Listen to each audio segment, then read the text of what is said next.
All right, today we're tackling a topic that, let's be honest, anyone in a customer-facing role knows all too well: how to handle those really challenging, stressful, and sometimes just plain difficult customer conversations. You know that feeling, right? That little knot that forms in your stomach when a call starts off on the wrong foot and you can already hear the frustration in the other person's voice. We've all been there. And today, we're going to break down exactly how to master those moments. So, let's start with a basic truth. Tough calls are going to happen. It's not a matter of if, but when. They are just an inevitable part of the job. And boy, do they come in all shapes and sizes. You've got the customer who's genuinely angry, the one who's super impatient and has zero time to spare, the talkative one you can barely get a word in with, and, of course, my personal favorite, the one who is demanding something that is literally impossible for you to do. And let's just be real for a second. It's completely okay to find these situations stressful. The goal isn't to pretend it isn't hard. The goal is to be prepared for when it happens. So, how do you prepare? Well, that brings us to the real secret to success in all of this.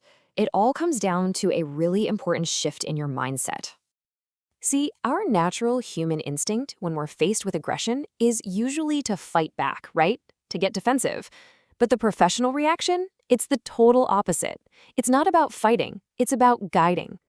This whole idea is captured perfectly right here. The secret is not to fight back, but to stay calm, show empathy, and guide the conversation.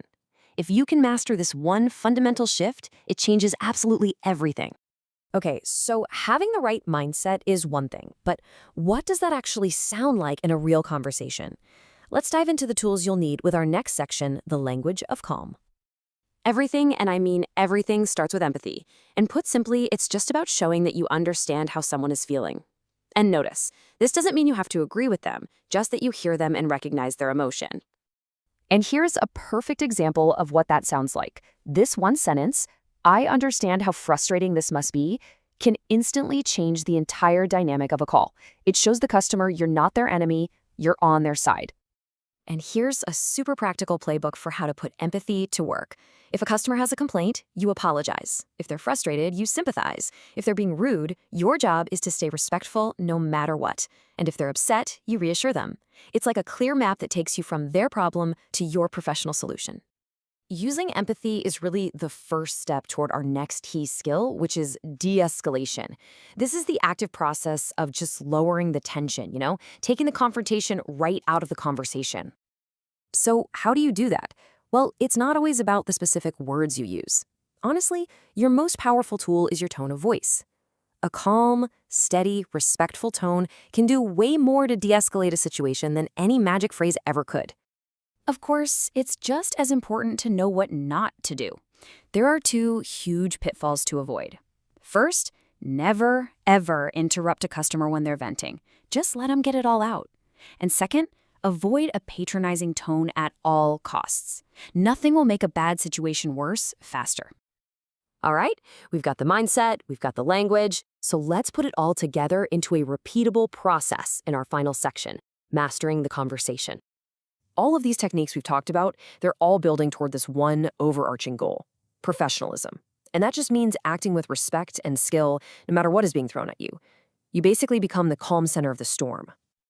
It all comes together in this simple 4-step playbook for any tough call. Step 1, stay calm on the inside. Step 2, actively listen to what they're really trying to say. Step 3, always use polite language. And finally, step 4, de-escalate the emotion so you can actually resolve the problem. That's it. That's the whole game plan. So I want to leave you with this final thought. We started out talking about that sense of dread, but what if we just reframed that? With these tools, what if the next tough call isn't an obstacle you have to fear, but an opportunity to show off your skill? What if it's your chance to really shine?